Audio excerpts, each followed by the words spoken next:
જય માતાજી બધાઈને. જો હવે સાંજ પડી ગઈ, સિલાઈ કરી નવરા થયા. હવે જમવાની બૂમ પડીશ નીચે. હાલો હવે બધા જમવા, બરાબર. તો મને કે તમે જમી લ્યો. સારું, હવે એક વાત કરું, બરાબર. જો અમુક માણસ કેવું કે ખબર છે કે બૈરાવની બુદ્ધિ રહી ને એ પાણી બરોબરની. તો બૈરાની બુદ્ધિ પાણી બરોબરની હોય તો બૈરા આટલું બધું કરી શકે?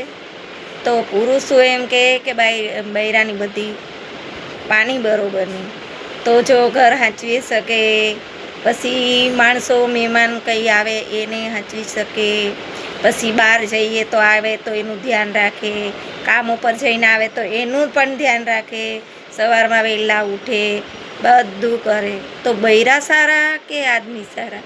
તમે કહેજો, બરાબર. તો જો આપણી માં હોય ને એ વહુ થઈને જ આવેલા હતા, અને આપણા દાદી હતા ને એ પણ વહુ થઈને આવેલા હતા, બરાબર. તો બુદ્ધિ કેવી કહેવાય ને એ તમને હું કહું છું કે આદમીને એટલી જ વાત કરું છું કે તમારા મમ્મીને, તમારા દાદીને બધાને પૂછી જોજો. આવું વિચારતા હોય છે એટલા માટે કહું છું. સારું, જય માતાજી.